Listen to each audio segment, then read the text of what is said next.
Welcome, sleepy one. I'll be your storyteller tonight. Before we begin, please like and subscribe for more bedtime stories. Let me know in the comments where you're watching from. And now, close your eyes. Let's begin. I never imagined fear could break me the way it did that night, but it did. My name is Landon Price. I was 21 then, just barely holding my life together. My father had walked out when I was 12, and my mother had worked herself to the bone just to keep food on the table. By the time I made it to college in Seattle, debt was already chewing through me like rust through metal. Rent was overdue.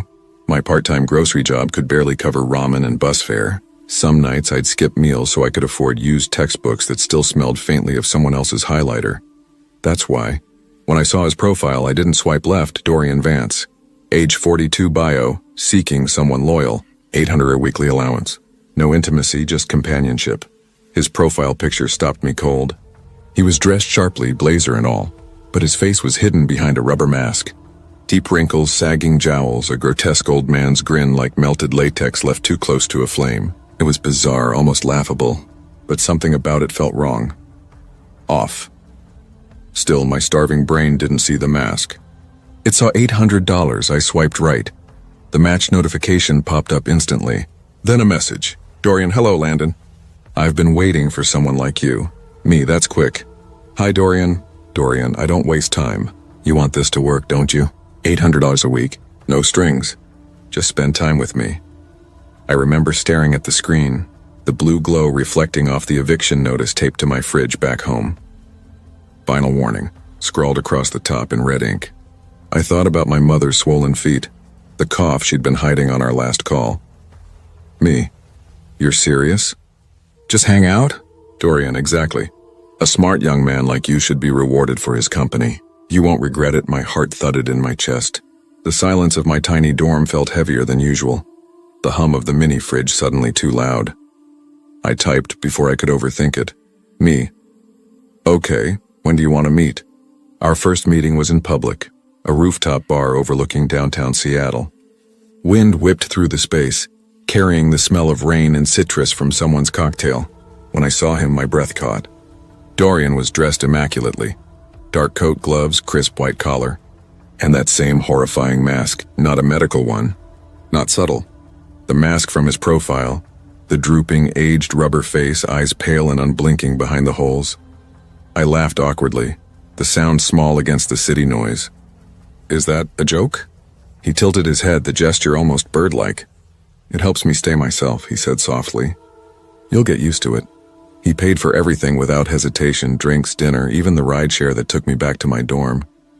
He never touched me, never even stood too close. He just watched, calmly, almost analytically, asking questions in that smooth, deliberate tone. Where did you grow up? What do you want out of life? And finally, what are you afraid of, Landon? Looking back now, that last question should have been the warning. Our arrangement lasted about 3 weeks. Every Friday, $800 hit my PayPal. Every Saturday night we met somewhere new. Always in public, always with him masked. He had a way of talking that made silence feel unsafe, like he could hear the things you didn't say. Sometimes we ate in quiet, upscale restaurants where the waiters knew his name. Other nights he'd drive me along the waterfront in his sleek black car, the city lights shivering in the waves beyond the glass. The smell of leather, cologne, and rainwater filled the air. He never once took the mask off. One night, after too many drinks, I joked, "Do you ever take that thing off? I feel like I'm talking to a mannequin." He leaned back slowly, gloved hands folding together on the table.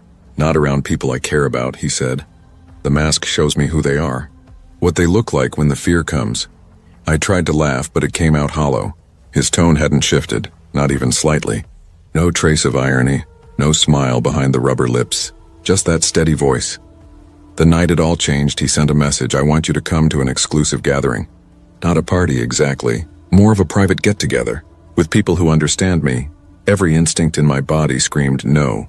The hair on my arms rose before I even finished reading. But then I thought of the tuition payment due in 2 days, the one that could decide whether I stayed in school or went home broke and humiliated.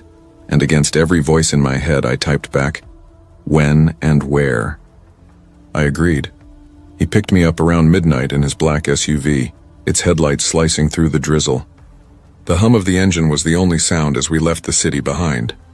Skyscrapers and neon signs bled away into empty suburbs, then into the deep, silent woods north of Seattle. My reflection flickered in the passenger window, nervous, pale, uncertain.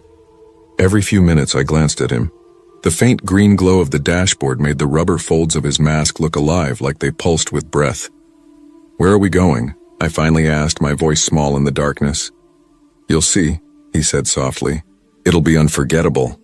The way he said it made my stomach twist. The road narrowed, gravel crunching under the tires. Then through the trees I saw it, a massive house set back from the road, swallowed by shadows. Not a single light glowed in the windows. It didn't look abandoned, though. It looked waiting. When we stepped out, the night air was colder, thick with the smell of wet pine and something else. Iron, rot, and a sharp chemical tang that made my throat sting. Inside, the air was heavier still. The front door creaked open to a narrow hallway where only one bulb flickered, dim and sickly, pulsing like a heartbeat. The walls were lined with dark wood, warped with age. I stopped. My pulse was pounding in my ears. "Dorian, I don't feel right about this." His gloved hand came down on my shoulder, firm but almost tender. "Relax," he murmured. "You're safe with me." That was the last moment I felt safe. Something moved behind me, too fast to react. Hands clamped down on my arms and throat, dragging me backward. I screamed, twisting, kicking, but they were strong. At least 3 of them. My shoes scraped against the wood and I caught flashes, black coats, leather gloves, the glint of metal. They hauled me into a concrete room and forced me into a chair. Rope bit into my wrists, into my chest. My breath came in jagged gasps. "Dorian!" I shouted. "What the hell is this?" He stood calmly in the corner, the mask glowing faintly in the trembling light. His head tilted, patient, almost curious. "Let's begin," he said softly. Then the first burn hit. A white-hot pain tore through my arm as someone pressed a heated iron rod against my skin. The smell of burning flesh filled the air. My flesh. I screamed until my throat shredded, the sound bouncing off the concrete walls. My vision blurred with tears, but I could still see him. Dorian watching from the corner, silent. His head cocked like he was studying a painting. "Do you know why I wear this mask?" he asked, his voice calm over my sobs. Please stop." "Because it lets me see who you really are," he said, taking a step closer. "When the fear takes over." The hours that followed were pure hell. They didn't just torture me, they played with me. They gave me water, whispered that it was almost over, loosened one hand, then started again. The sound of metal scraping against metal. A hammer. Nails. When the first strike landed on my finger, my scream didn't sound human anymore. But worse than the pain were his eyes behind that mask. Empty. Hollow. Like he wasn't even alive beneath it. At some point, the room fell quiet. They left. Maybe they thought I was too broken to run, but adrenaline burns hotter than fear. I tugged at the ropes until they cut into my skin, twisting and wrenching until one wrist came free. Blood slicked my hands, but I didn't care. I pulled until I was loose. My bare feet slipped on the cold floor as I stumbled into the hallway. My breath came in wet gasps. Their laughter echoed faintly from somewhere deeper in the house. I moved toward the faint light near the exit. That's when I saw it, the mask. It hung on a hook by the door, just hanging there. But for a second I swore it moved. The rubber seemed to pulse, the eye holes flexing like it was breathing, watching me. My body shook uncontrollably. Still, I forced myself forward, grabbed the doorknob and flung it open. The night air hit me like ice. My feet tore open on gravel as I ran. Every breath felt like glass slicing my throat. Branches whipped my face, blood mixing with tears. I don't remember how far I ran. Only the sound of my heart and the scream that wouldn't stop echoing in my head. By some miracle, I reached a gas station. The attendant froze when he saw me. Shirt soaked in blood, hands shredded. They called the police. At first, no one believed me. I saw it in their eyes. Crazy kid, drugs, maybe a setup. But then the medics cut away my shirt. They saw the burns, the cuts, the mangled fingers. The officer's face changed. "Tell me everything," he said quietly. So I did. Days later, they raided the mansion. When they found Dorian Vance, he was in his living room, music playing softly, swirling a glass of red wine. He was still wearing the mask. When they cuffed him, he turned toward me, and that's when I saw his real face for the first time. I expected a monster, but he looked normal. Young for his age, sharp jaw, clear skin, no wrinkles. But his eyes were exactly the same. Cold, hollow, inhuman. As they dragged him past me, he leaned close enough for me to smell the wine on his breath. "See you soon," he whispered. "He's behind bars now." Dozens of victims came forward after me, each one describing the same torture, the same mask, the same soft voice asking, "What are you afraid of?" His wealthy family is already twisting the system, hiring lawyers, calling him misunderstood. But I know what he is. Even now, when I close my eyes, I still hear the hammer hitting bone. I still smell the iron and the smoke. I still see that mask, hanging in the dark, waiting. And some nights, walking home alone, I can feel it behind me again. Breathing, watching, waiting.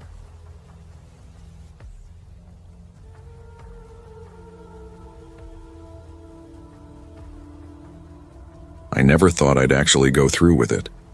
I was a broke university student in a grimy 2-bedroom apartment, living with a roommate who paid rent late and stacked dishes until they looked like a leaning tower of mold. Between tuition, textbooks, and overpriced groceries, I was sinking.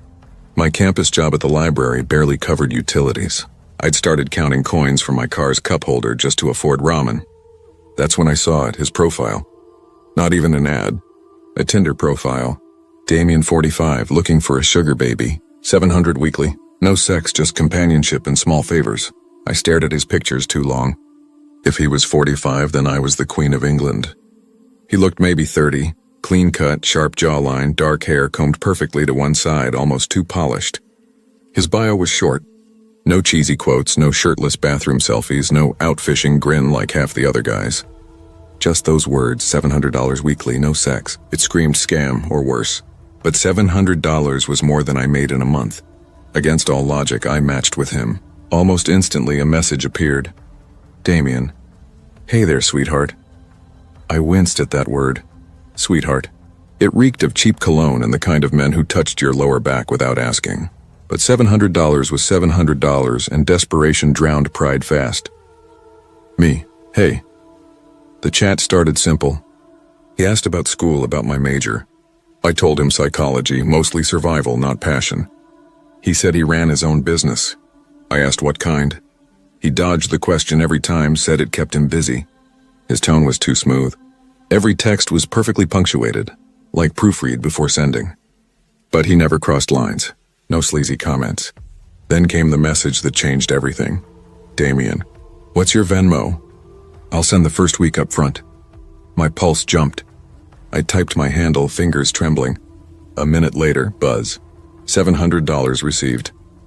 I stared, waiting for the number to vanish or error out. It didn't. Me, wow, okay. So what exactly do you want in return? The typing bubble blinked. Damien, just a few favors. Nothing inappropriate. Nothing that'll make you uncomfortable. Me, like what? Damien, the first one's simple. Pick up a package for me. Deliver it to my house. That's it, I almost laughed. It sounded like a bad movie setup. $700 to drop off a box. Me, from where? Damien, I'll send the address. I'd rather not do this through Tinder. Do you have a number I can text? My gut whispered red flag, but broke students don't have the luxury of common sense. I gave him my number. Seconds later, a text came through from an unknown number. Here's the pickup address. Here's my house address too.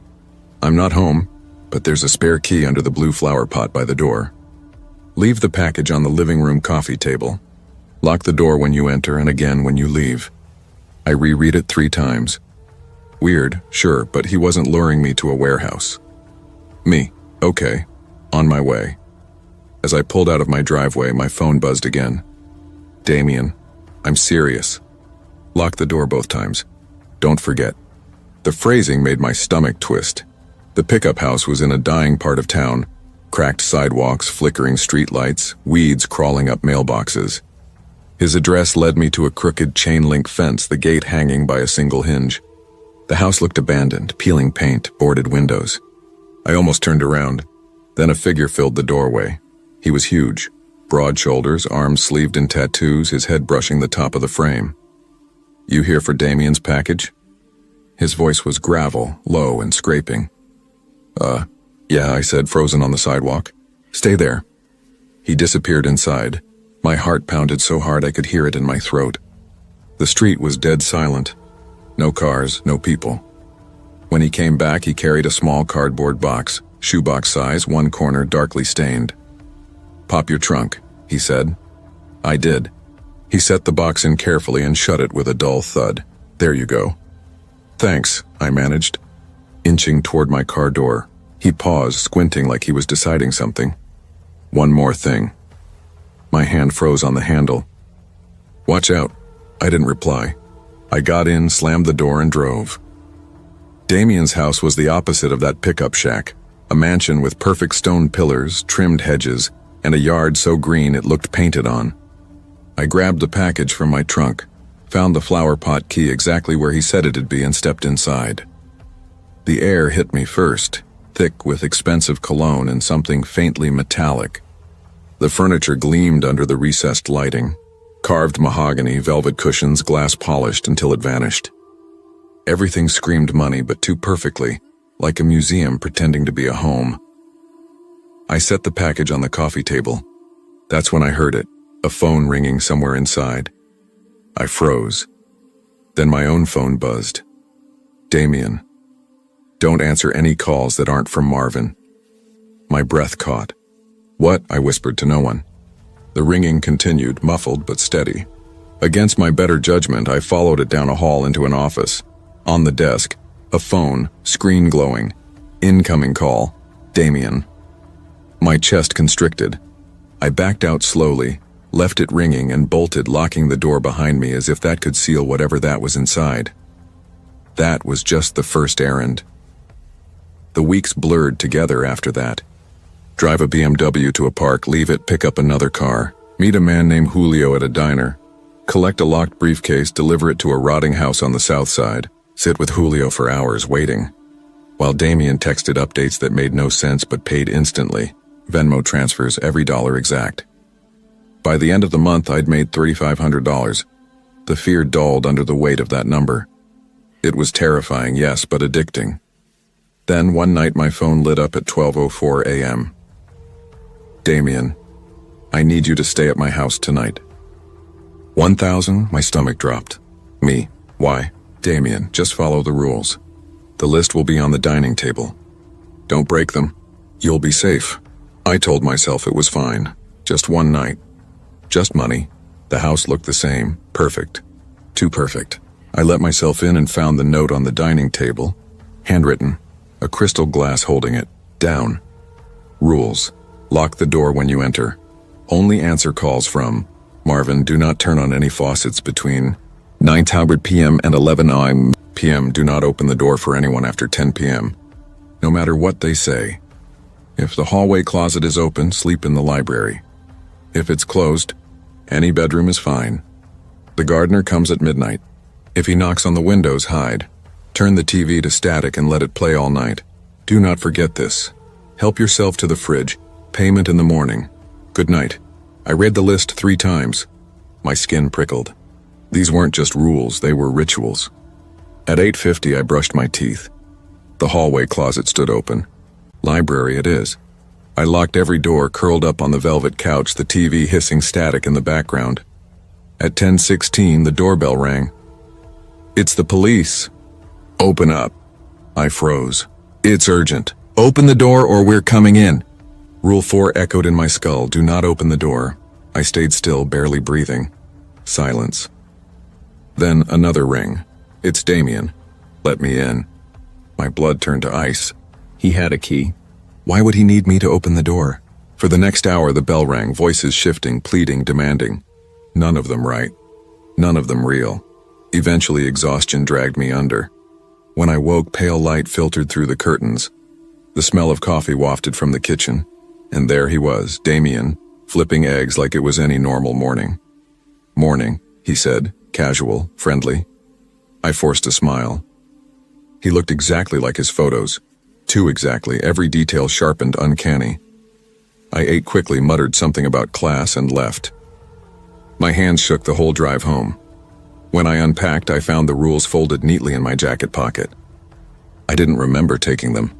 I reread them, heart hammering, then turned my TV to static and left it hissing all night. Do not forget this. I hadn't. My phone buzzed. Venmo $1,000 received. Then another text, Damien, I'm not in town right now. Won't be back until next week. No errands until then. My vision blurred. If he wasn't in town, who had cooked me breakfast? Buzz, unknown number, did you forget something? Attached a photo. Damien, or whoever he was, standing in front of a TV filled with static. Then another image, my apartment building, my window. Watch out. I didn't sleep. Every creak in the walls felt alive. Every gust against the window made me flinch. I kept my phone clutched tight, waiting for another message. When the knock finally came, soft, deliberate, right against my bedroom window, I didn't scream. I just sat there shaking, praying the rules hadn't followed me home.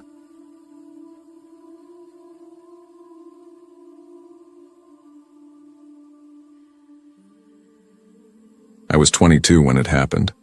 I wasn't naive, just desperate. Life had already shown me how cruel it could be. Bills piled like bricks I couldn't climb over, and my part-time cafe job barely kept me alive, let alone covered rent. My parents were in another state, drowning in their own problems, so asking for help wasn't an option. I remember sitting on my bare mattress one night, staring at my cracked phone screen, wondering how people my age were sunbathing in Cancun while I was eating ramen 3 nights in a row. That's when the thought crept in, sugar daddy. It sounded absurdly easy. There were entire forums, TikToks, even podcasts where girls laughed about old men paying for their rent, their shoes, their tuition. You don't even have to do anything, one girl giggled in a video. They're just lonely. They'll pay for your company. Lonely. Paying. Company. Those 3 words wedged themselves deep in my brain. That night, after hours of scrolling, I joined a site I'll call Elite Arrangements. I built a profile. College student. Sweet. Fun. Looking for mentorship and companionship. Discreet. I uploaded 2 selfies. Flattering, not suggestive. Enough to look real. Within a day, my inbox exploded. Older men offering allowances for fun times. Some blunt, some pitiful, some that made me want to scrub my skin raw. But one message stopped me. Username Mr. Gray 7. His tone was calm, polite, eerily normal. Hi Jenna, it read. You seem genuine, and I like that. I'm not looking for anything seedy, just dinner, conversation, someone to confide in. I can help you financially. No pressure, no strings. Coffee first. Public place. My treat. I stared at his photo. Mid-50s, maybe early 60s, salt and pepper hair, expensive suit, a smile that teetered between warmth and calculation. His bio said he was a business consultant. Divorced, no kids. He looked safe. Or as safe as someone like him could look. If it's weird, I'll leave. It's just coffee, I told myself. The next afternoon I picked the busiest cafe in town. My pulse wouldn't calm the entire walk there. When I spotted him by the window, part of me wanted to bolt, but he stood immediately, smiling. Jenna, he said. Richard, I replied, shaking his hand. Thank you for meeting me. He wasn't leering. No creepy once-overs, no inappropriate jokes. He asked about my classes, my family, my goals. He talked about books, travel, old films. It felt like some strange mix of job interview and date, but not unpleasant. After an hour, he said evenly, I'd like to see you again. I can help. You with $500 a week if you're open to dinners or outings. My throat went dry. $500? That was rent. I heard my own voice answer, yes. The first month felt perfect. Richard was generous, polite, even charming. He took me to restaurants with linen napkins and low jazz, always in public. He transferred money without hesitation. He never pushed boundaries, just held my hand sometimes, a light kiss on the cheek. This isn't bad, I told myself. This is easy. But then small things began to itch at me. Once, when I laughed at dinner, I caught him watching me too intently, like he was memorizing every twitch of my face. Another time he asked, "Do you tell your friends about me?" "No," I said. "Good," he murmured, smiling in a way that chilled me. When I mentioned maybe moving closer to campus, he texted the next morning, the exact address of a complex I'd looked at weeks earlier, but never mentioned.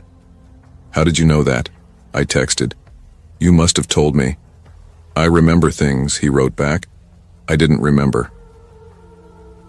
By the third month, something shifted.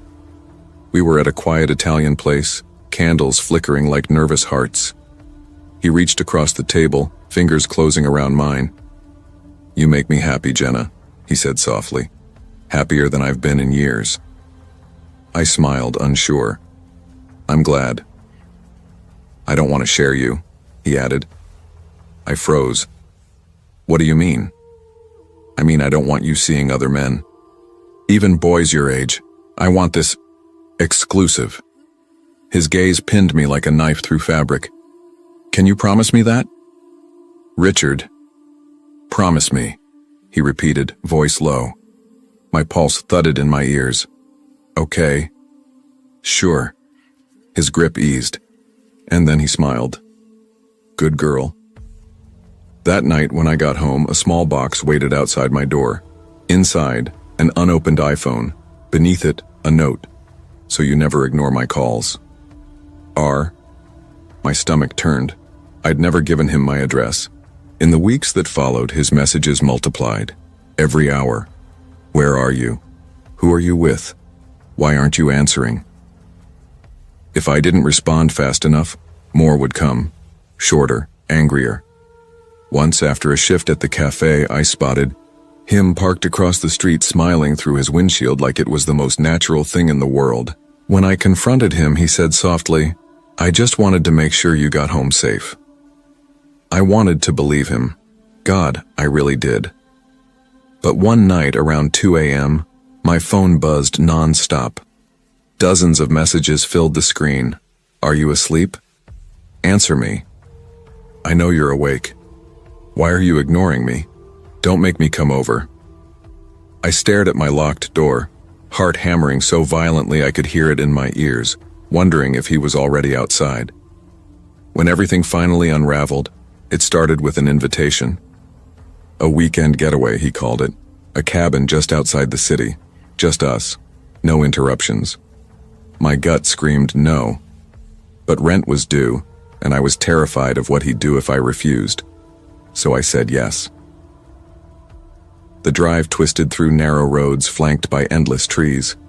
He talked the entire way, voice low and calm, telling me how peaceful it would be, how I didn't need anyone but him. The cabin was beautiful, too beautiful, isolated, no neighbors, no service. My chest felt tight the moment I stepped inside. Everything was set. Wine, candles, a fire already burning. Too perfect. Too prepared. During dinner, he poured me wine. I lifted the glass to my lips but barely tasted it. "Do you love me, Jenna?" he asked suddenly. I almost choked. "Richard, this isn't love." His smile faltered. "It will be," he said. "You'll see." Later, when he went to the bathroom, I checked my phone again. No bars, no help. That's when I noticed a door at the back of the cabin, locked. When he finally fell asleep, I searched quietly, hands shaking, until I found a small key in his jacket pocket. The door creaked open. Inside were photographs, hundreds. Me walking to class, me at the cafe, me in my apartment lobby, me asleep in bed. My blood iced. I staggered back, clapping a hand over my mouth. "You weren't supposed to see that," came his voice behind me. I spun. Richard stood in the doorway, eyes flat, a knife glinting in his grip. "You don't understand," he said softly, almost tenderly. "I take care of you. I make you safe. And in return, you stay with me. Forever." My pulse roared. Richard, please, put that down, we can talk. He took a step closer. I've already decided, you're not leaving me. Adrenaline snapped through me. I grabbed the nearest thing, a heavy wine bottle, and swung. It shattered against his arm. He screamed, dropped the knife. I bolted. Out the door, into the trees, barefoot, freezing. Branches sliced my skin as I tore through the dark. I didn't look back. When headlights finally appeared on the road, I stumbled toward them, sobbing. A truck slowed, the driver's face horrified. Jesus, are you okay? Please, I gasped. Help me. Police raided the cabin that night. They found the photos. They found a box under his bed, locks of hair, scraps of clothing, pieces of me. Maybe others too. Richard was arrested. I never saw him again. I moved, changed my number, deleted every account tied to that world. But even now, some nights, I wake certain someone's watching me. I still check the windows, expecting his face in the dark. And when my phone buzzes unexpectedly, my stomach drops, because part of me knows if he ever gets out, he'll come looking for me again.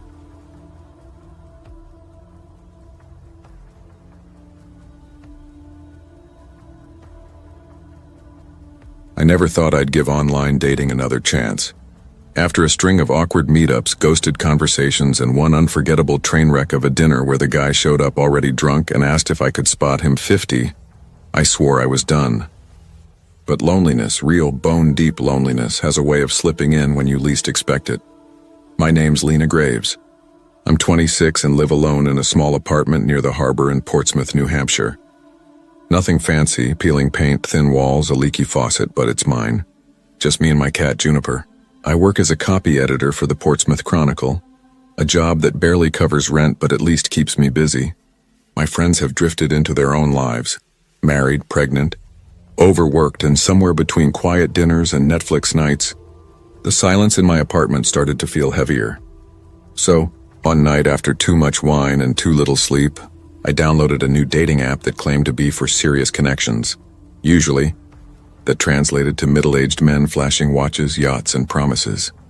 I laughed, scrolled, and almost deleted it until I matched with him. Marcus Holloway. 42. His profile felt different. No gym selfies. No filtered smiles. Just crisp photos. Him in tailored suits. A black Labrador at his side. A restaurant table gleaming with wine glasses. He had sharp cheekbones, dark hair streaked with silver, and eyes that looked right through the lens.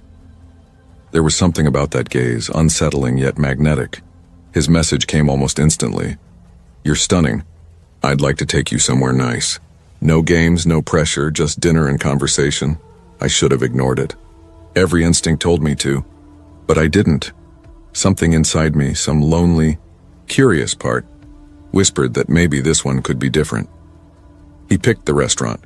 Harbor House, an upscale waterfront place I'd only ever walked past, pressing my nose to the glass like a kid.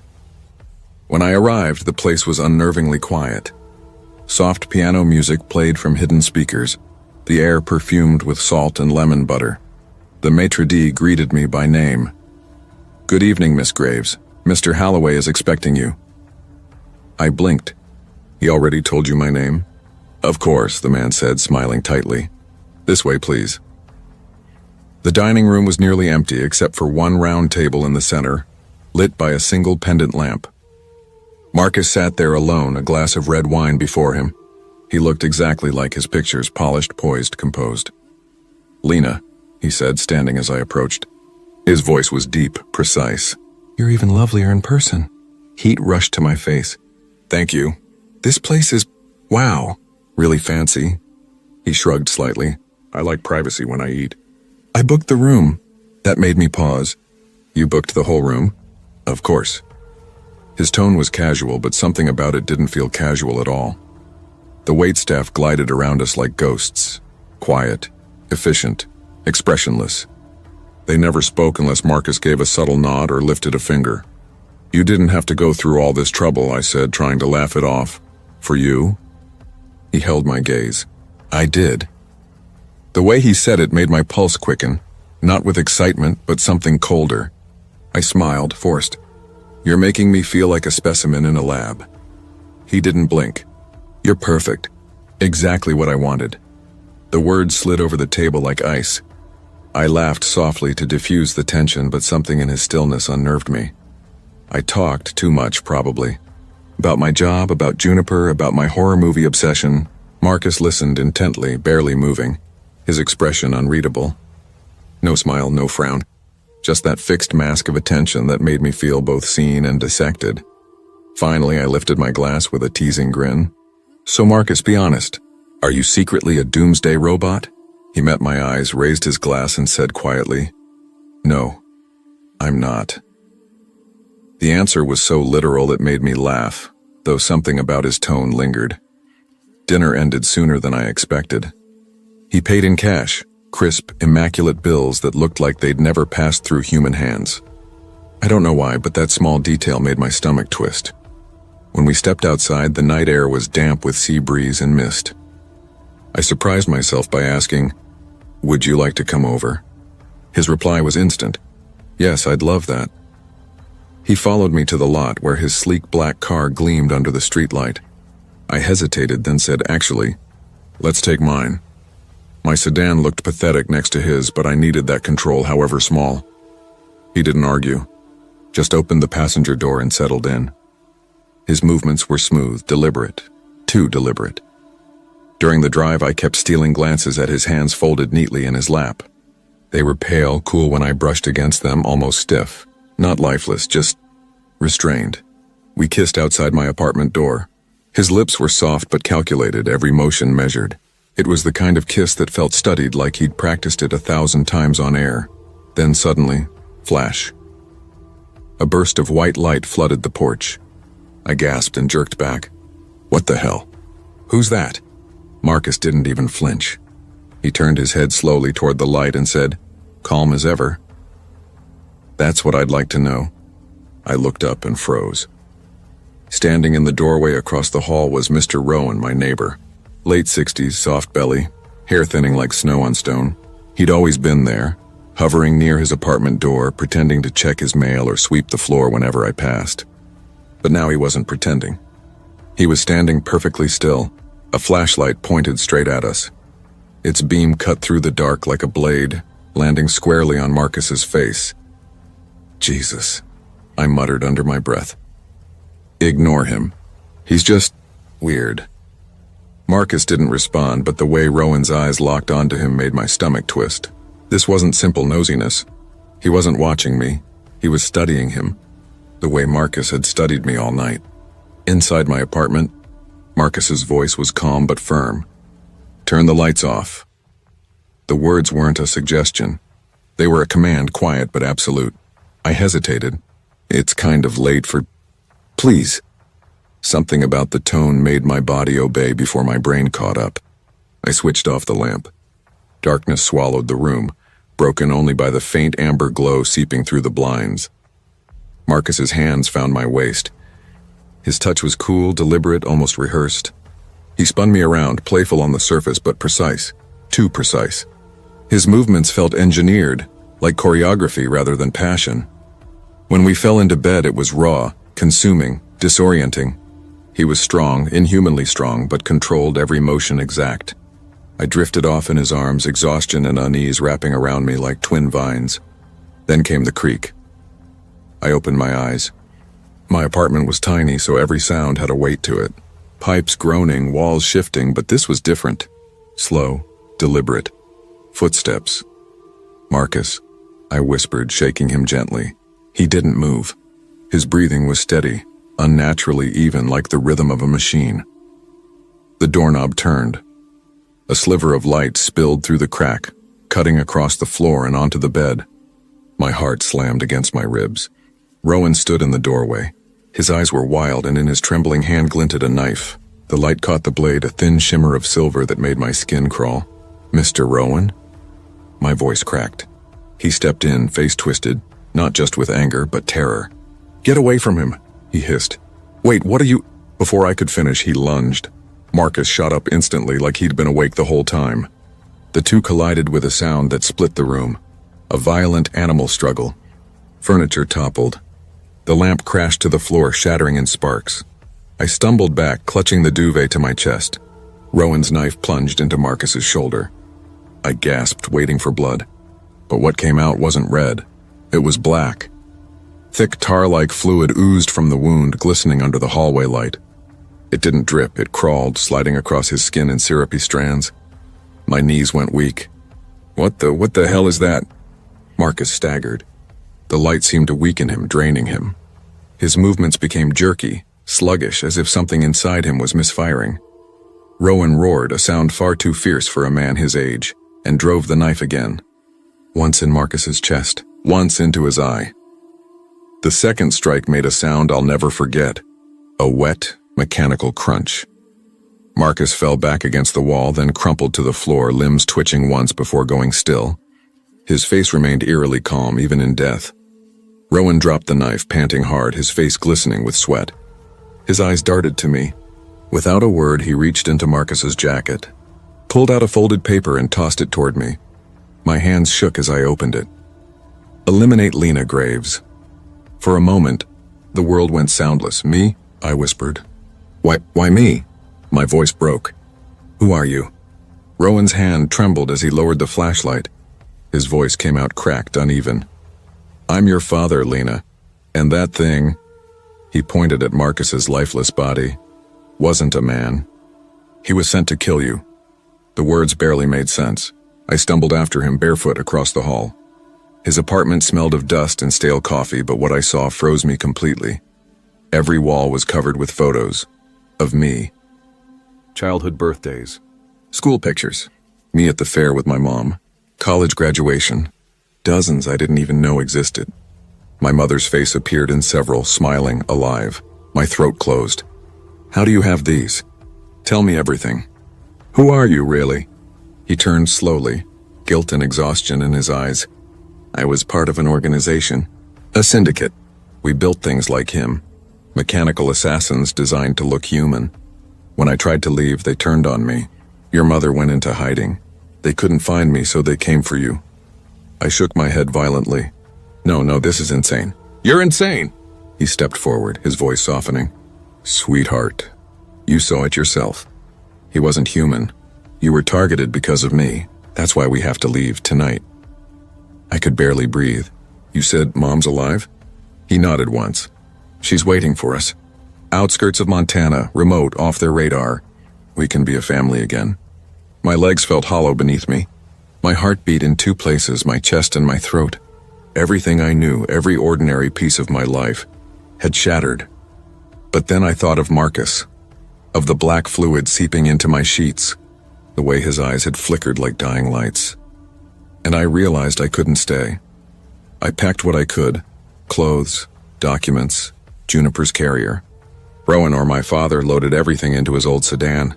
The night swallowed the city behind us as we drove, headlights carving a tunnel through the dark. I stared down at the small leather journal in my lap. My hands trembled as I began to write, the pen scratching across the paper. I wrote everything, every sound, every smell, every impossible thing that had happened. Not because I wanted to remember, because I was terrified that by morning, no one would believe it had ever been real. The road stretched endlessly ahead, black and silent. I didn't know if we were running toward safety or straight into another kind of nightmare.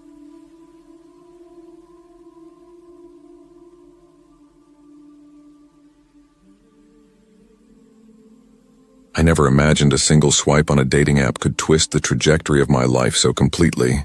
At 22, I was broke, exhausted, and quietly ashamed of what I'd become. My parents had split when I was 16. Mom remarried and moved interstate. Dad, once tender and warm, drank himself hollow until his voice over the phone was nothing but slurred apologies and bitter sighs. We barely spoke now. I lived in a share house in South Bank, Melbourne. Cracked walls, mismatched mugs, a fridge that buzzed louder than the conversations that filled the kitchen. I worked long shifts as a barista by day, took night classes at uni, and convinced myself that all this grinding was temporary, that one day I'd be free. But the weight of overdue rent, half-paid bills, and that suffocating loneliness pressed harder than any promise of someday. One night, My roommate Mia leaned against the counter, swirling cheap wine in her glass. "Just get a sugar daddy, Harper," she said, half teasing. "Half the girls I know already do." I laughed, trying to brush it off. "Yeah, right. Like that's my vibe." But later, alone in my room, the glow of my phone screen felt almost conspiratorial. I found myself scrolling through Tinder with numb curiosity. The idea didn't sound as impossible or as dirty as I thought. That's how I matched with Alexander Cole. His profile said 46, though his photos showed a man who could have stepped straight from a luxury magazine ad. Tailored suits, silver hair slicked neatly back, sharp blue eyes, a smile carved for confidence. His bio was simple, looking for someone special to spoil. No pressure, no games. When his message came seconds after I swiped right, "Hello, Harper. You have the kind of smile that could light up a room. Would you let me take you to dinner?" My stomach twisted with a mix of nerves and relief. I almost backed out the night of the dinner. Standing in front of the fogged mirror in our cramped bathroom, I barely recognized myself in Mia's borrowed black dress. My hands trembled as I applied lipstick, my reflection looking more like someone pretending to belong somewhere else. "Relax," Mia said from the doorway, grinning. "Worst case, he's a creep and you block him. Best case, you get rent money and champagne." I forced a shaky laugh. My heart wouldn't slow down. The restaurant on Collins Street looked like another world. Soft lighting, white tablecloths, waiters moving like ghosts. I hesitated at the entrance until I saw him rise from a corner booth. Alexander stood smoothly, smile warm, every movement deliberate. "Harper," he said, voice low and rich. "You look exquisite." "Thanks," I muttered, cheeks burning. His gaze held mine, not hungry, not leering, just steady.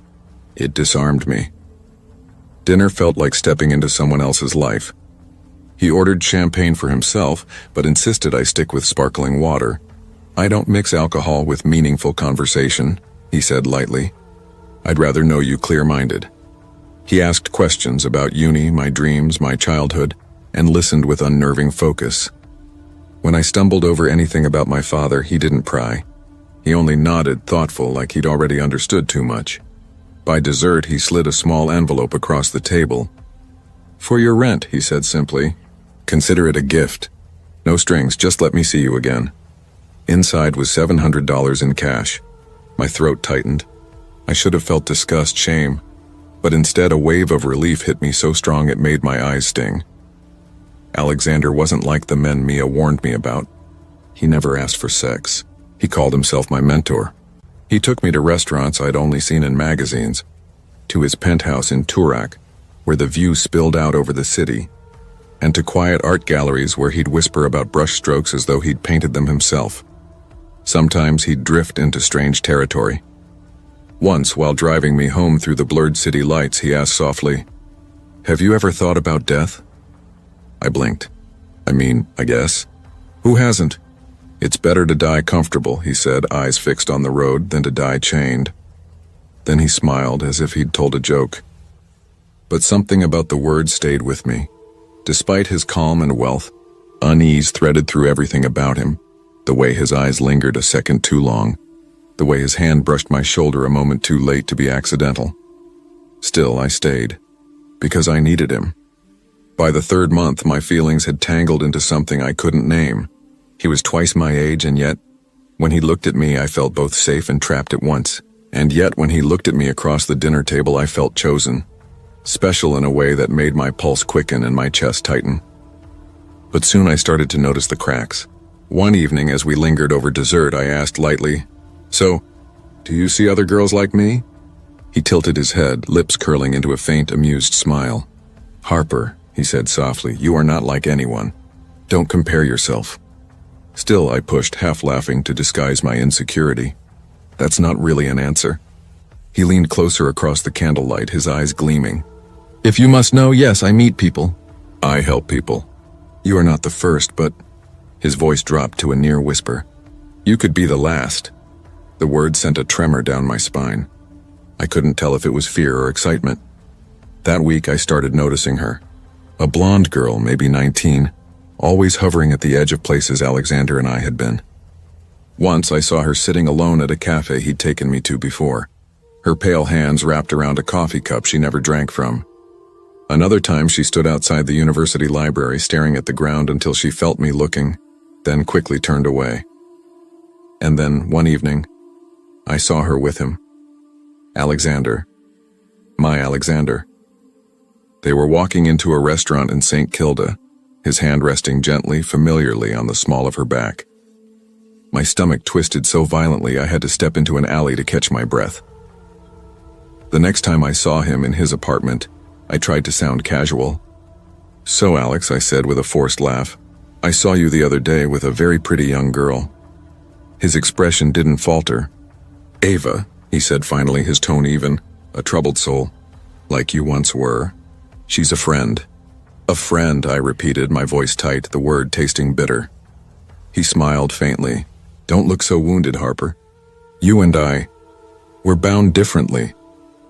I didn't know if I believed him, but jealousy burned through me like acid. 2 weeks later, he invited me to what he called a small gathering of friends. When I arrived, it was only me, Ava, and him. The air felt wrong the moment I stepped inside. Too still, too careful. Ava sat on the edge of the couch, hands folded in her lap, eyes darting toward him every few seconds like a frightened pet waiting for approval. Alexander was charming, magnetic, pouring sparkling water into crystal glasses, telling long, elegant stories that made no sense but kept you too entranced to interrupt. At one point, I followed Ava into the kitchen. Her skin looked pale, waxy under the light. I whispered, "Are you okay?" She smiled faintly, eyes unfocused. "He's helping me," she murmured. "He saved me." Her voice was flat, rehearsed. Later, Alexander suggested we go down to his collection room. The words alone made my stomach turn. The basement air was damp and cold. Concrete walls lined with shelves of wine bottles and strange artifacts, bones, masks, something that looked like preserved insects in glass. The lighting was dim, a dull golden glow that seemed to hum. Ava stood near the wall, fidgeting. "I want to celebrate something," Alexander said quietly. He moved behind her, his voice barely above a breath. "Perfection." I blinked, confused. Then he raised something, a flash of metal, and drove it into her.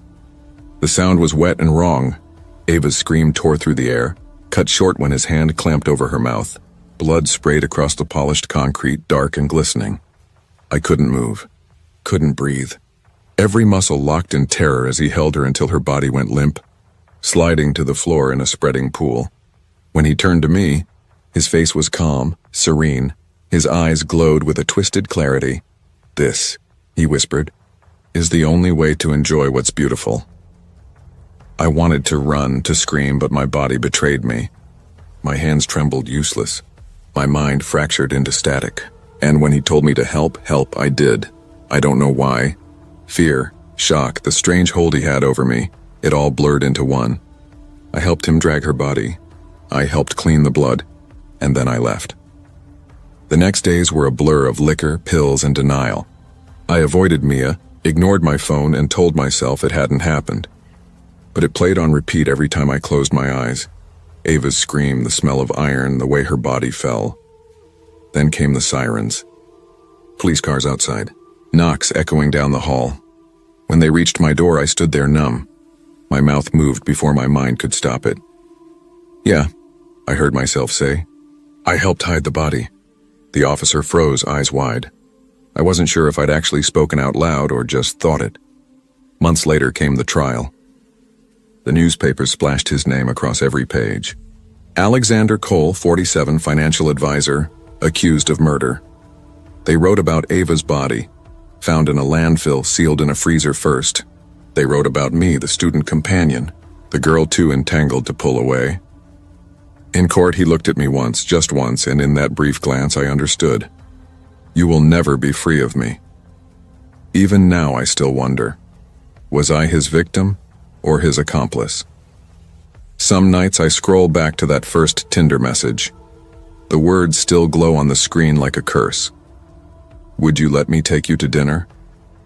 And I still don't know if I ever had a choice.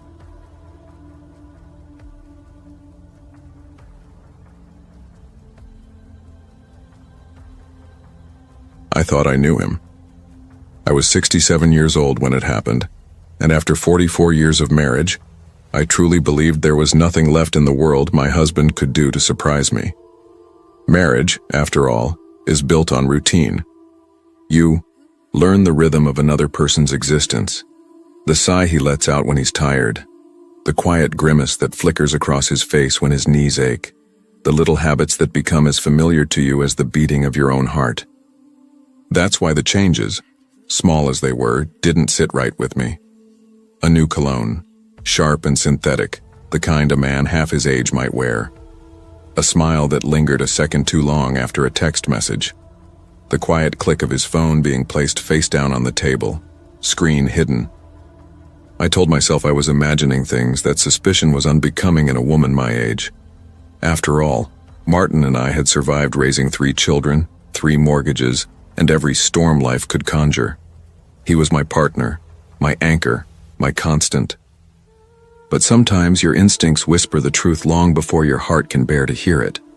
It started with Sierra Daniels. Martin was a psychiatrist, an old-school type, the kind who still used a fountain pen and kept leather-bound books. He'd actually read lining the mahogany shelves of his office. He'd always been generous with his time, especially with struggling parents. If someone couldn't afford the full fee, he'd wave a hand and say, "We'll sort it out later." That was the man I knew. One evening, he came home late, his tie loosened, and his expression soft with concern. "Kathy," he said, setting down his briefcase, "I met a mother today. She's at her wit's end with her boy. Panic attacks, night terrors, the whole thing. No family, no support system. I told her I'd help her find some resources." That was Martin, always the savior, always the one people leaned on. I met Sierra about a month later. She wasn't the frazzled, hollow-eyed mother I'd pictured. She was polished, glossy brown hair, heavy makeup, lips too perfect to be real, and dresses that clung too tightly for polite company. Her perfume hit the air before she even crossed the threshold. Her chest, well, it arrived in the room before the rest of her did. "Thank you, Dr. Bain," she said that first night we invited her to dinner, her voice honey-thick, her eyes locked on my husband's face. "I don't know how I'd manage without your help." Martin practically glowed under her praise, smiling like a schoolboy basking in the approval of a favorite teacher. At first I believed him. I believed her. He'd spent his entire life helping people. Why would this be any different? But the story began to fray around the edges. The mysterious son she'd spoken of was never mentioned again. Whenever I asked about him, Sierra's responses grew vague. "He's managing," she'd murmur, quickly changing the subject to something frivolous. Then came the late nights. The hushed phone calls taken in the hallway. The faint tremor in his voice when he said, "I'll be home soon." Receipts appeared in his pockets, boutique handbags from places I'd never shopped, dinners from restaurants far beyond our usual haunts. I told myself not to spiral, but truth, once it starts leaking, seeps into everything. One night I walked past the den and heard his voice, low and tired. "I can't keep doing this, Sierra. You promised you'd get back on your feet." My stomach flipped, cold and hollow. I didn't confront him. Maybe I was afraid of the answer. Maybe I needed him to choose honesty over exposure. Some foolish, trembling part of me needed proof. And it came, quietly, piece by piece.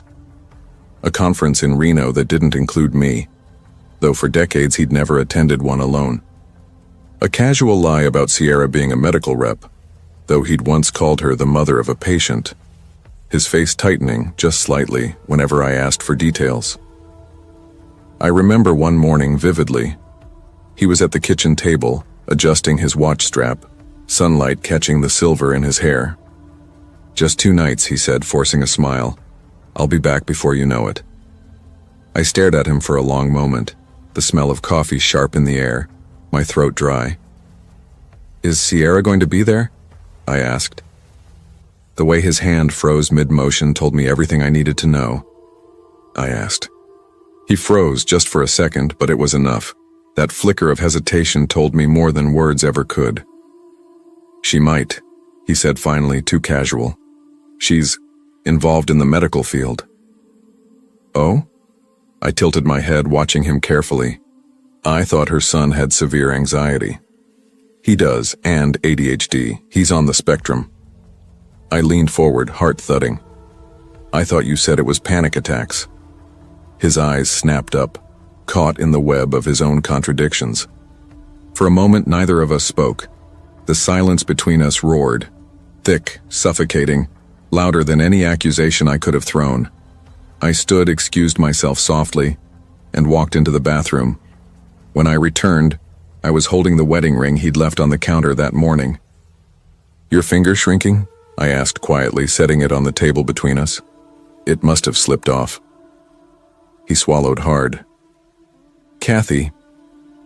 I didn't let him finish. I picked up the ring, slid it onto a thin chain, and clasped it around his neck. "Then wear it where it won't fall off," I said. He didn't argue. He just stood there, shoulders slumped, suitcase in one hand, laptop bag in the other.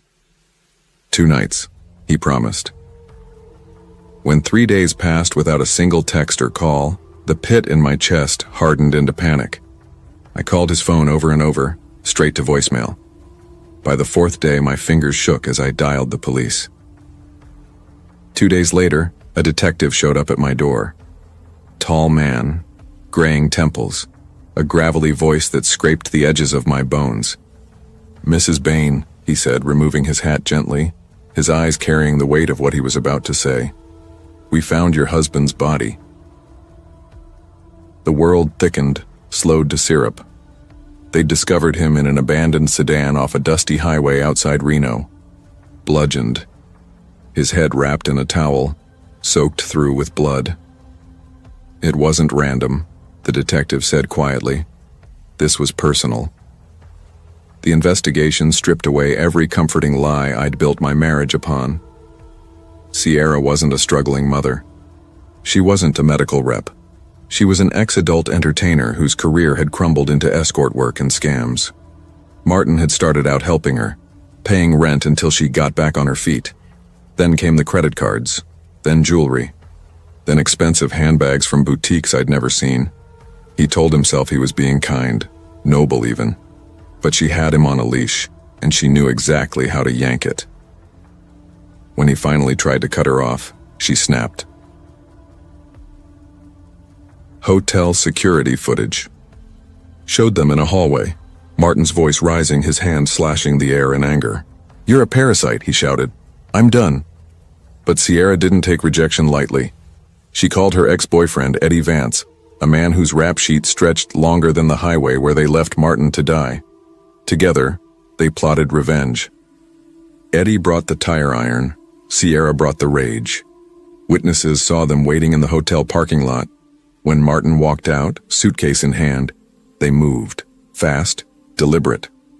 According to Sierra's confession, Martin begged for his life. He promised to help her again to make things right, but Sierra had already decided how it would end. "Make it messy," she told Eddie, and he did. When the police arrested her, she didn't look broken or sorry. Her mugshot showed her smirking as, if this were just another mild inconvenience, another performance. Eddie took a plea deal, 30 years. Sierra, convicted of first-degree murder, will never walk free again. And me? I live with the image of Martin's final moments, alone, afraid, realizing too late the cost of his choices.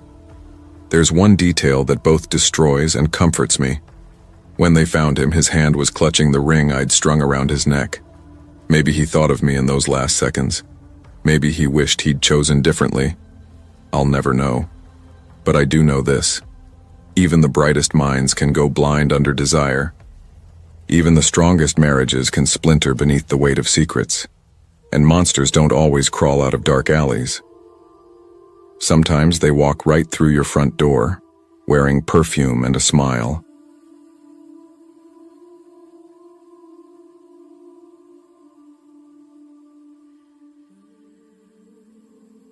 I thought I had everything under control. I was 23 then, a student at Mountain Valley University in Colorado. On the outside, I looked like any other college girl, juggling classes, friends, exam stress, and dreams of a better life. But underneath, there was a side of me I didn't talk about. I was a sugar baby. It hadn't started as some glamorous, glitter-coated fantasy. I never cared about designer bags or rooftop dinners. It started because I was drowning. Tuition, rent, groceries, everything kept piling up. My scholarship barely covered half. My part-time shifts at the campus cafe helped, but not enough. I was always exhausted, constantly choosing between textbooks or electricity. One night sophomore year, my roommate laughed while scrolling through her phone. You know some girls get sugar daddies, right? They just hang out with old guys and get paid. She grinned. I saw on TikTok, some get their tuition covered. I snorted. Yeah, right. Like that's real. But the thought clung to me. Later that night, lying in the dark, I searched it up. And there they were, dozens of websites built just for that. It felt wrong, risky, but also magnetic. My bank balance was bleeding out, and the idea of finally breathing again, even briefly, was impossible to ignore. I told myself I'd stay smart. I wasn't selling myself. I'd make rules, draw lines, stay in control. So I made a profile. Nothing explicit, just me in a simple black dress, smiling softly, a short bio, ambitious student seeking mentorship and support. The messages flooded in. Some were revolting right away. $500 for pics. Looking for someone submissive, no limits. I blocked them fast. Others sounded more polished. Men calling themselves professionals, generous, successful. Dinner dates, travel companions, allowances for friendship. It was dizzying. I started slow. My first arrangement was with a divorced lawyer in his 50s. All he wanted was dinner twice a week and conversation. $600 a month. He was polite, distant, almost fatherly. Then came others. Some kind, some arrogant. I learned to read the tells, the needy ones, the angry ones, the dangerous ones. I learned to walk away before they turned, and I kept repeating it like a prayer. I'm in control. Then came him. His name on the app was Victor Hale. His photos were sharp, gray suit, glossy black BMW, a gala background with champagne flutes. His bio read, entrepreneur, traveler, lover of art and ambition, seeking someone intelligent, driven, and discreet. He stood out immediately. His first message wasn't crude. I admire how focused you are on your studies, Victor. Ambition is the most attractive quality in a woman. I stared at it, not the usual sleaze. I typed back carefully, me, thanks. He replied almost instantly. I'm looking for mutual respect. I enjoy mentoring women who know what they want. Financial support is part of it, sure, but I want something genuine. A bond, not just a transaction. Something in the way he wrote, measured, articulate, confident, disarmed me. Over the next few days, we talked nonstop. He asked about my major, my family, my plans. He said he admired my independence. He said I deserved peace, not anxiety over bills. And part of me believed him. When he finally suggested meeting, my stomach tightened. Most men picked crowded restaurants or hotel lounges, but Victor wanted privacy. Too many eyes in public, he wrote.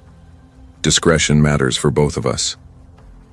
He suggested a quiet park near Lakewood, on the edge of the city, late at night, when no one would be around. I hesitated. Every instinct told me it was wrong, but he kept reassuring me. You can trust me. I've done this before. You'll be safe. And like an idiot, I convinced myself he was right. It was a Tuesday. I'd just flown back from visiting my parents, my grandmother's funeral still clinging to my clothes like the scent of wilted flowers. My emotions were raw and my mind felt hollow with exhaustion. I kept telling myself that meeting Victor would be straightforward. Just a conversation, nothing more. Another careful step toward steadying my finances. I packed my bag with deliberate care. Wallet, keys, pepper spray, phone. I even shared my location with a friend, a small insurance, though I lied about where I was actually headed. When I reached the park, it was almost midnight. The air cut against my face and the grounds were empty in a way that made every sound feel enormous. The silence had weight. Even my footsteps felt loud and conspicuous. Then I saw him. Victor leaning against a sleek black sedan that looked expensive and strangely out of place in the worn lot. He was bigger than I expected, broader across the shoulders, and his stance was rigid. His face gave nothing away. "You must be Claire," he said smoothly, the fake name I'd given him on the app falling from his lips as easily as if it were real. "Yeah," I managed, forcing a smile. "Long night," he murmured, opening the passenger door. "Come on, let's talk somewhere private." That should have been my first alarm. The lock clicked when the door shut and the sound made my heart beat faster. At first he seemed ordinary, asking where I'd grown up, whether I lived alone, whether my family knew my whereabouts. Casual questions, but the way he probed felt too close, invasive. "No," I said firmly when he pressed about my parents. He smirked then, his eyes catching light. "Secrets are good," he said. "Makes this more exciting." I tried to laugh it off, but unease knotted low in my stomach. When he veered, off the main road into narrower, darker streets, the panic slipped in like ice. "Where are we going?" I asked. "Somewhere private," he said again, too calm, unnervingly calm. He stopped in front of a small, decaying house on the edge of town. The yard was choked with weeds, the windows black and shuttered. It looked abandoned. "This is me," he said as he climbed out. Every instinct screamed to run, but his stare pinned me in place, and against better judgment I followed.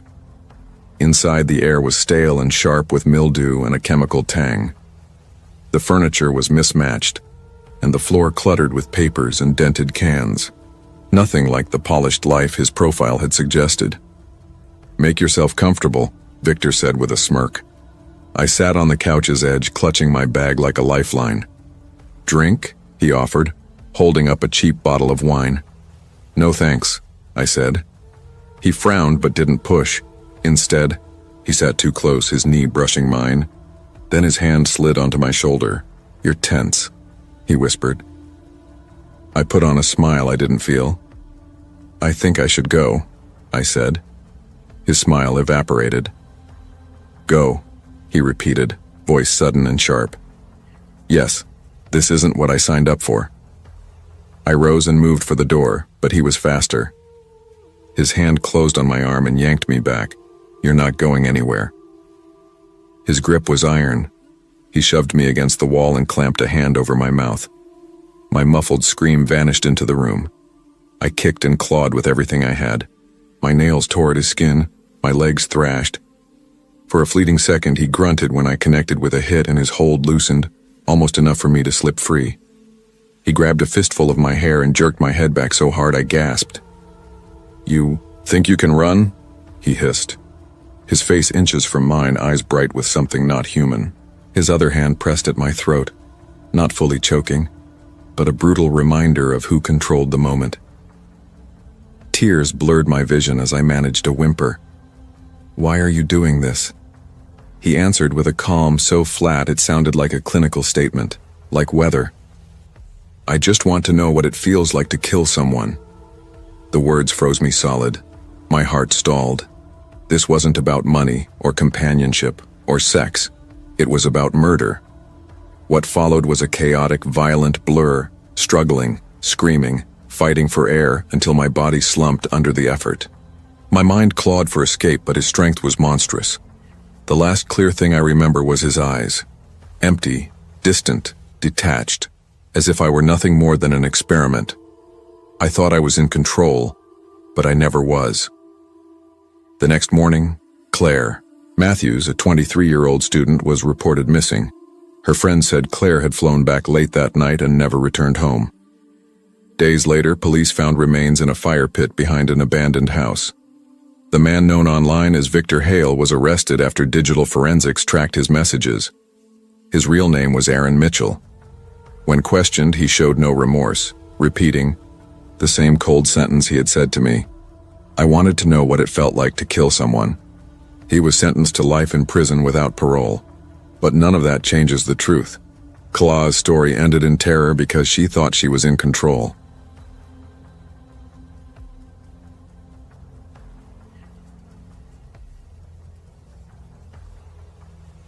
never imagined that trying to fix my money problems would nearly cost me my life. I was 23 then, living in a cramped apartment above a laundromat in the city. The constant hum of dryers below was my lullaby. I'd just graduated, working part-time at a cafe that barely covered rent. My parents were small-town people who still believed hard work always paid off. They didn't understand how suffocating city bills could be. Rent, power, bus fare, groceries. It was like drowning slowly. I hated asking them for help, so I lied, told them I was fine. I wasn't. That's when I started hearing whispers about sugar dating. Girls my age bragged about sites where rich men paid just to talk, dine, or spend time together. Some claimed they made thousands without doing anything more than smiling over dinner. A few flaunted designer bags and new cars, their tuition magically handled. I was skeptical, but the idea sank its claws in me. Could it really be that easy? Could money just appear if I played the part of some spoiled girl? I told myself I wouldn't cross any lines. Maybe just texting, maybe coffee. That lie was enough to quiet the shame. I signed up on one of those websites using the name Sophia. Within days, my inbox flooded. Old men on yachts, men with no shirts holding glasses of champagne. Half looked fake. The rest looked worse. Then there was Daniel. He said he was 47, worked in real estate. His photo showed a clean-cut man in a navy suit, salt and pepper hair, perfect teeth. His messages were polite, almost old-fashioned. "Hello, Sophia," he wrote. "I'd love to get to know you. I believe generosity works both ways when there's trust and respect. Tell me about yourself." I hesitated but answered. We talked for a week about school, work, his travels, his lake house. He said he was divorced, his grown kids lived abroad, and that he was lonely, not looking for anything complicated. When he suggested meeting, he phrased it carefully. "I'll come to your city and book a hotel. Just coffee in the lobby, public place. If you ever feel uncomfortable, you can leave." It sounded safe enough. The morning of the meeting, I stared at my reflection for nearly an hour. Not too revealing. Not too plain. I settled on jeans, a black top, a light jacket. On the bus, my palms were slick, my heart racing. When I walked into the hotel lobby, the air smelled like lemon polish and espresso. I saw him immediately, Daniel. He looked exactly like his photo. Tall, broad-shouldered, an expensive watch glinting as he stood.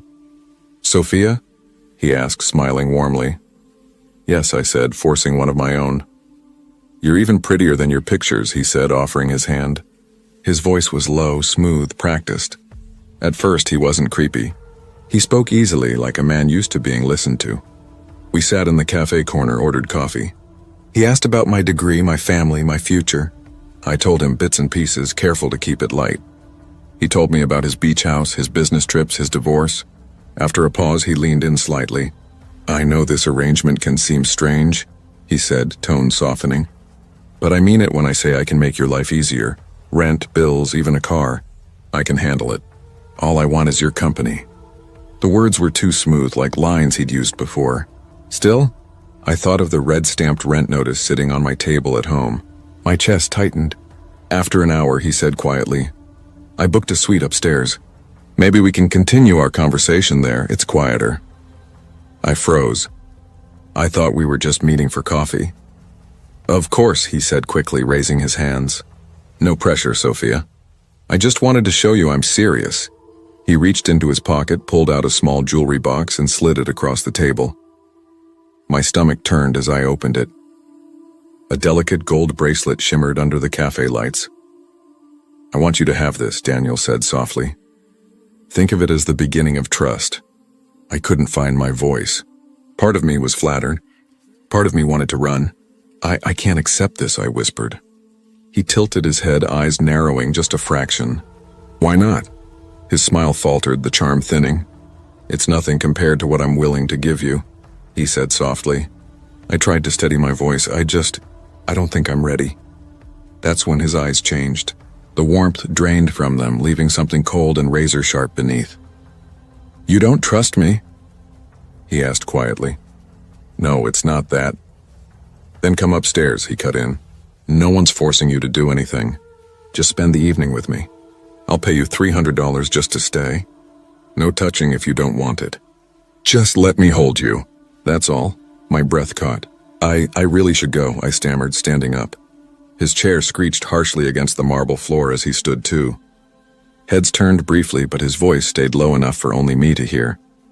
"Don't walk away from me," Daniel said, the warmth in his tone gone. I froze, pulse hammering. There were people nearby, the hum of conversation filling the lobby. Yet something in his gaze made my skin crawl.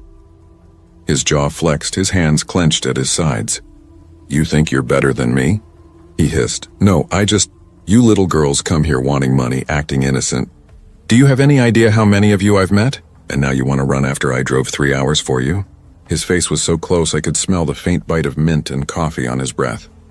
His eyes were burning, steady, unblinking. "I'm leaving," I said, forcing each word. I grabbed my bag. He slammed his hand down on the table, the sound sharp and explosive. People turned, startled. "You think you can just use me? Take my attention, my gifts, and walk away?" I stumbled back, heart racing, heat flooding my chest. I turned toward the exit, but his hand shot out, gripping my wrist, not painfully, just tight enough to stop me. "You'll regret this." "Sophia," he whispered. I tore free and walked quickly toward the glass doors. I didn't run. I didn't want to give him the satisfaction, but every step burned like walking through fire. Outside, the air hit cold and sharp against my face. His car wasn't there, but I felt him, that gaze, that presence, watching. That night, my phone buzzed. Unknown. Ungrateful. "You'll pay for embarrassing me. Don't think you can hide. I know where you live." I blocked every number, but new ones appeared like weeds. My stomach dropped every time my phone lit up. 2 days later, on my way to class, I noticed a black SUV parked across from the campus gate. My breath hitched. Through the windshield, Daniel, sitting still, sunglasses hiding his eyes, staring dead ahead. I ducked inside the nearest building and didn't leave for hours. When I finally slipped out the back door, the SUV was gone. But after that day, he was everywhere. Outside the cafe where I worked, parked across from my apartment, sometimes idling near the grocery store. He never approached, just watched. I kept telling myself I was imagining it. But the messages, those damn messages, proved I wasn't. One evening, as I fumbled with my keys, I heard footsteps behind me. My blood turned to ice. I turned, and there he was under the street lamp, smiling faintly. "Why are you doing this?" I shouted, voice shaking. He tilted his head, that smile barely moving. "Because you made me look like a fool," he said quietly. "And I don't forgive that." My fingers trembled as I jammed the key into the lock, swung the door open, and slammed it behind me. I pressed my back to it, gasping. He didn't try to follow, but his laughter carried through the thin wood. Low, deliberate, it echoed in my ears all night. Months later, I saw his face again on the news. Local businessman arrested for the murder of 21-year-old college student Emily Hart. She'd met him through the same website. The anchor said he'd lured her with promises of money, then strangled her. Neighbors claimed they'd seen young women coming and going from his house for months. He'd had prior assault reports, none that ever stuck. I sat frozen, shaking so hard my mug slipped from my hands. That could have been me. Even now, I wake up in the dark, heart pounding, hearing his voice whispering from the corner of my room. "Just let me hold you." I deleted the site. Deleted everything. But the fear stayed. To this day, I avoid black SUVs. And to this day, I wonder if I'd gone upstairs that night, would I have survived?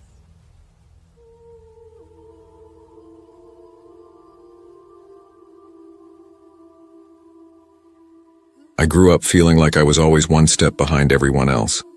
My body never fit the mold, the kind you saw in glossy magazines or those endless reels of girls with perfect lighting and perfect angles.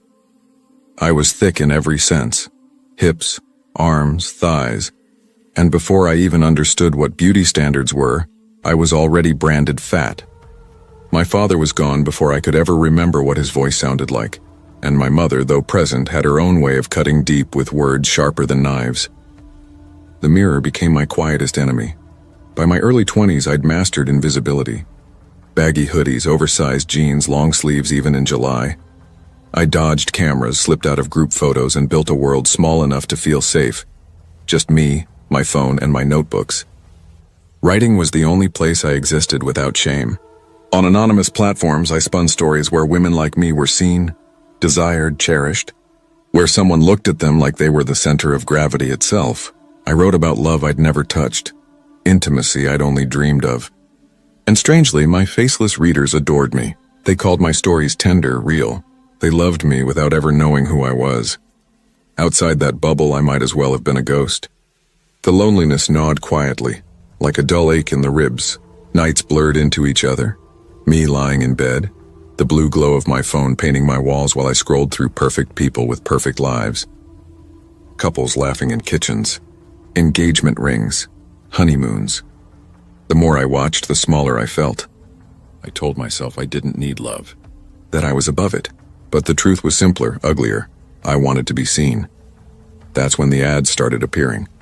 Dating apps, sugar dating sites, banners promising connection, affection, even luxury. Older men looking for companionship. At first, I rolled my eyes. It felt cheap, desperate. But then curiosity started whispering, maybe someone out there wouldn't care about appearances. Maybe someone just wanted company, mine. So I did it. I made a profile. No photo, just a vague description of who I wished I was. My page sank into the ocean of filtered faces, glossy smiles, manicured perfection. Most nights I just scrolled, pretending I was part of that world. I never messaged anyone. The fear of rejection sat heavy like a hand on my throat. But I couldn't stop reading the profiles. Men in suits, silver-haired executives, even a few younger ones playing at dominance and generosity. It was voyeurism more than hope. Until one night, it was late. The air in my room was stale. The crumbs from an empty bag of chips scattered across my notebook. My phone buzzed, ping, a new message. From someone named Daniel Pierce. Hi, it said. I actually blinked, certain it was a glitch. No one had ever messaged me first. My heart stuttered as I opened his profile. He was handsome, sharp jaw, warm eyes, the kind of smile that looked practiced but kind. Early 40s, salt beginning to touch his hair. His bio was short and clean, 45, single, successful, looking for someone genuine. I stared at the screen for a full minute before typing back. Hello. Almost immediately, another ping. How are you doing, gorgeous? I froze. Gorgeous? My profile didn't even have a picture. I typed back before I could think. You don't even know what I look like. His response came fast. I believe the most beautiful souls hide. That's why I'm here, to find the kind of beauty the world overlooks. I laughed softly, half disbelieving, half flattered. My cheeks actually warmed. Nobody had ever said something like that to me, and that was how it began. For the next 2 weeks, Daniel and I spoke constantly. Morning texts, sleepy good nights, confessions that slipped out between jokes that made me laugh until I cried. He never once asked for a photo. Instead, he wanted my thoughts, my fears, the way I saw the world. He called me Angel. He told me I made him feel young again, alive again. And for the first time in years, I started to believe I wasn't invisible. Then, one night, his message came through. Would you like to meet me in person? My stomach dropped as I read his message. My fingers hovered over the keyboard. I'm not sure I'm what you're expecting, I finally typed, my heart thudding so hard I could feel it in my throat. His reply came almost instantly. You're exactly what I want. Then another ping. Please, dinner tomorrow night. Blue Haven Cafe, 8 p.m. I stared at the screen, my pulse racing. Every rational part of me screamed, don't do this. But curiosity and longing spoke louder. My fingers trembled as I typed a single word back. Okay. The next day passed in a haze of nerves. I couldn't focus on anything.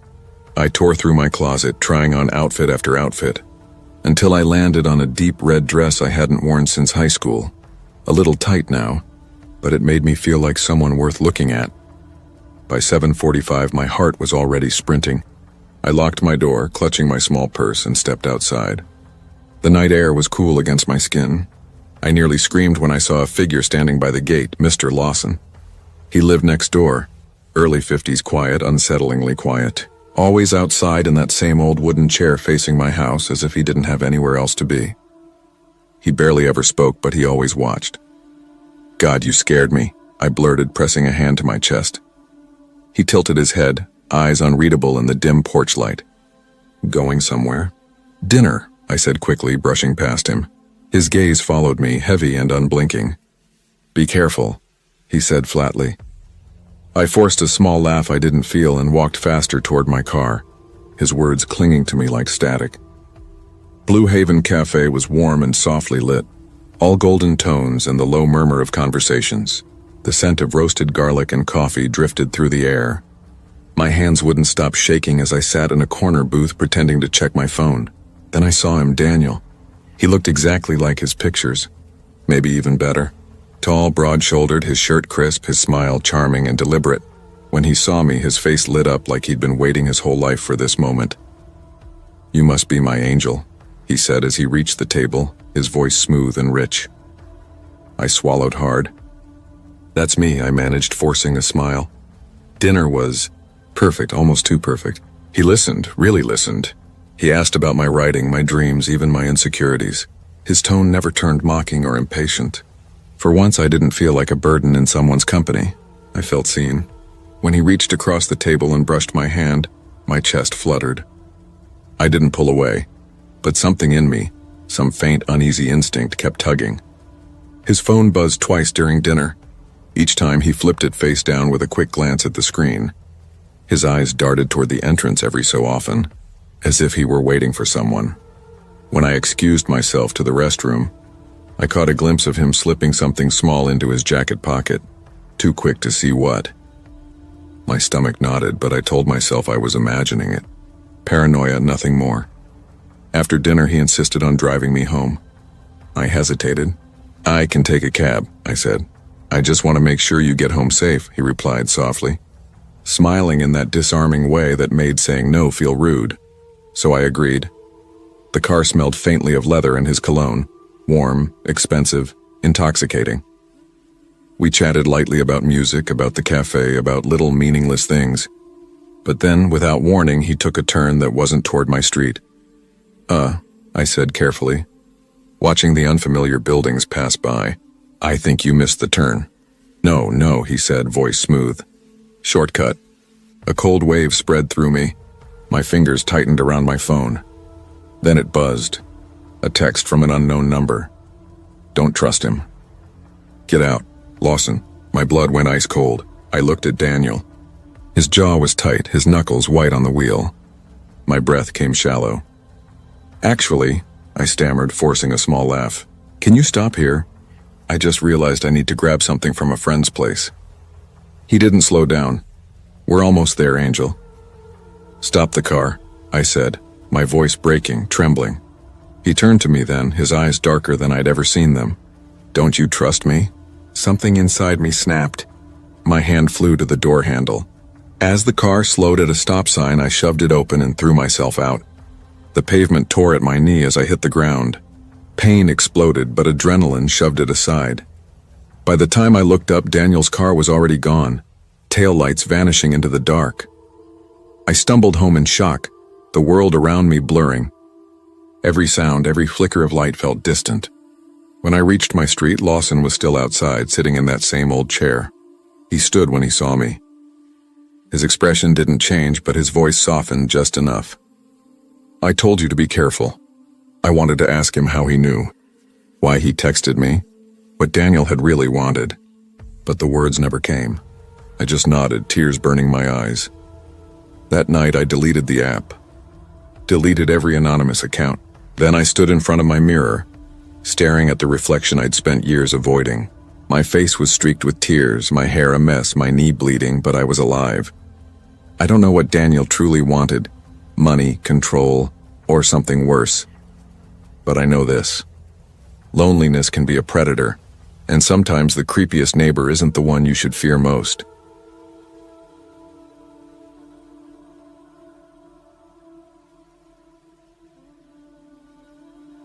I thought it would be easy money, something harmless. I never imagined I'd be the kind of girl to get involved in something like this. Growing up, I was always the responsible one. Good grades, part-time jobs, never missed curfew. I played it safe because someone had to, but life doesn't reward good behavior. Not really. By the time I turned 22, responsibility had turned into exhaustion. I was living in a cramped apartment in St. Louis, Missouri, the kind of place where the walls felt thinner every winter, and the neighbors fought loud enough for everyone to hear. Rent ate up more than half of what I made waitressing at a diner that always smelled like burnt coffee and fried onions. My mom had died when I was 16. and my dad had drifted away after that. New wife, new kids, new life. I learned early that family was something other people got to have. For me, it was just survival. Paying bills, juggling shifts, skipping meals to afford textbooks, pretending everything was fine. But survival isn't living. It's counting quarters for gas money, smiling when your friends plan a trip you can't afford, and trying not to cry over overdraft fees. One night, lying awake with the hum of my broken heater filling the silence, I started searching online for ways out. That's when I stumbled across a post about sugar daddy websites. I'd heard of them before, who hadn't? But now, with $47 in my bank account and rent due in 10 days, the idea didn't seem so outlandish. I thought about my friend Samantha. She always bragged about the things her admirer bought her. A new iPhone, designer heels, dinners at places where the cheapest drink cost more than my entire grocery bill.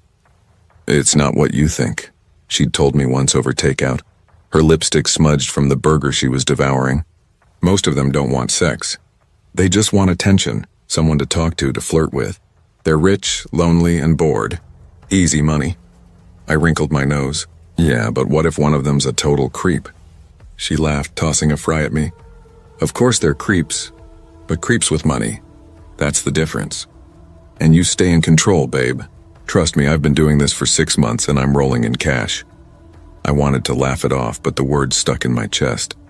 That night, after counting my tips and realizing I couldn't cover rent, I texted her again. "Just don't use seeking arrangements," she warned, lowering her voice like she was telling me a crime. "That site's crawling with guys who expect more. Use this one. Smaller, safer, less competition." She scribbled the name on a napkin and slid it to me across the greasy diner table like it was a secret password. I remember staring at that napkin for a long time before tucking it into my jacket pocket. Back in my apartment, the air felt colder than usual. I sat cross-legged on the bed, the glow from my cracked phone screen lighting up the dark room, and typed the name into Google. The site loaded fast. Registration was simple. Username, email, quick bio, and photos. I didn't even use real ones at first.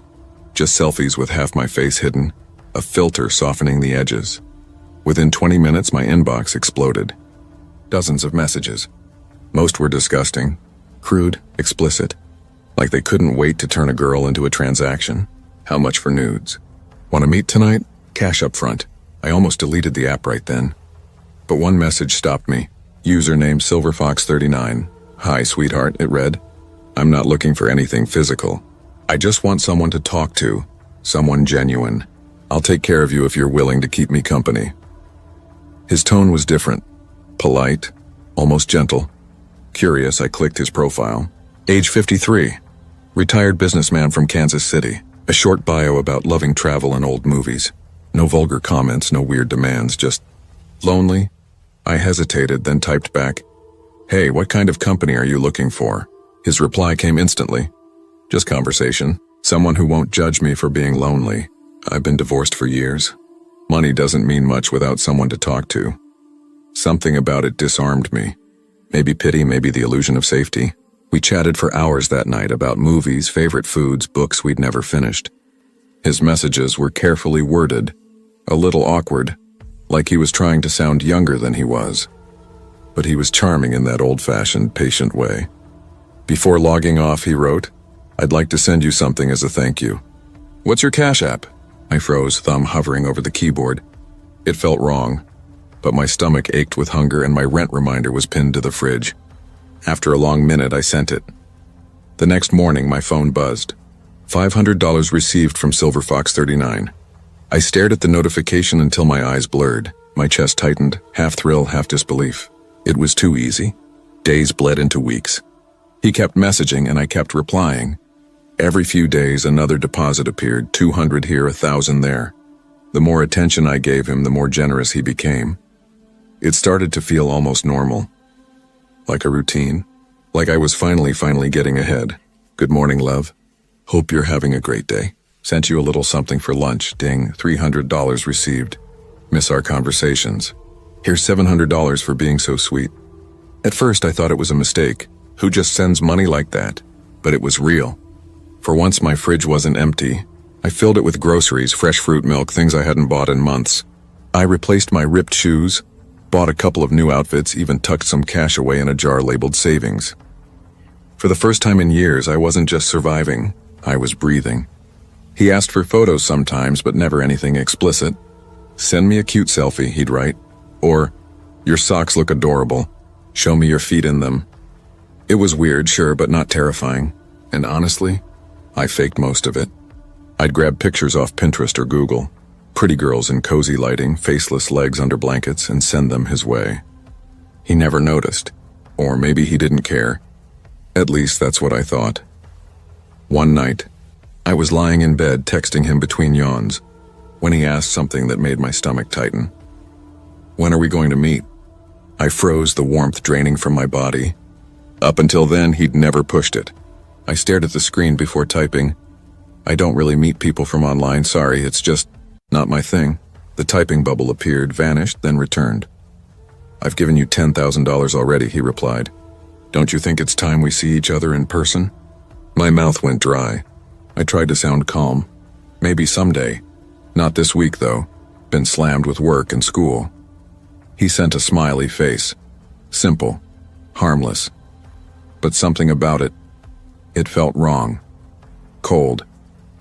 A few nights later, another message popped up. You know, girls like you always think they can outsmart men like me. I blinked, frowning. What's that supposed to mean? No reply for several minutes. Then, I know you've been lying to me. I'm not stupid. My heart started pounding. Was he talking about the photos? My excuses? My mind raced. I don't know what you mean, I typed, fingers trembling. Oh, you know exactly what I mean, came the response. No one gets away with scamming me. If I'm not mistaken, you live on Oak Ridge Avenue, apartment 2B, St. Louis, right? The air left my lungs. That was my exact address, word for word. I sat up in bed staring at the glowing screen. My fingers felt numb. Are you threatening me? I typed, barely breathing. His reply came almost instantly. Not a threat, sweetheart. A promise. Don't worry, I'm patient. But don't keep me waiting too long. That's when I broke. I called Samantha, my voice shaking so hard I could barely get the words out. He knows where I live, Sam. What the hell do I do? Block him, she said, voice trembling. Delete everything. Change your number. These guys are obsessive. I told you to be careful, so I did. I blocked him. Deleted the app. Swore I was done. I even changed my number. But 2 days later, my phone buzzed with a text from an unknown number. Blocking me won't change anything. You're mine now. After that, I stopped sleeping. Every creak in the apartment made my heart slam. I checked the locks 3, 4, 5 times a night. Sometimes I'd wake up convinced someone was standing outside my door. Then one night I heard it. Gravel crunching just beyond my window. My apartment was on the ground floor. Slowly, I peeled back the curtain with shaking fingers. Across the street, a car sat idling. The engine off, no lights. But through the faint orange glow of a cigarette, I saw it. A face. Watching. The texts kept coming. Cute pajamas. Red looks good on you. You shouldn't leave your window open. I'll see you soon. I called the police. They came by, asked a few questions, took a report. Probably just someone trying to scare you, one of them said, yawning. We'll patrol the area. But I knew it was him. It happened on a Thursday night. I'd just finished a double shift at the diner. My feet ached, my uniform smelled like grease, and I just wanted to collapse. But when I reached my door, something felt off. The lock. It wasn't locked. The door was open. Just a crack. My breath hitched. I pushed it open slowly, my heart thudding so hard it hurt. The living room light was on, and there, sitting in my chair like he belonged there, was a man I had never seen before. Gray hair, expensive suit, a calm smile that didn't reach his eyes. Hello, sweetheart, he said softly. Finally, we meet. The rest is a blur. Flashes of movement, the sound of something shattering, my own voice screaming. When the police found me hours later, I was curled up in the corner, shaking, barely able to speak. He was gone. My apartment ransacked, my phone smashed to pieces, my bank account emptied. They never found him. Not his name, not his car, not even a trace of his online profile. It was as if he'd never existed. I learned the hard way that easy money doesn't exist.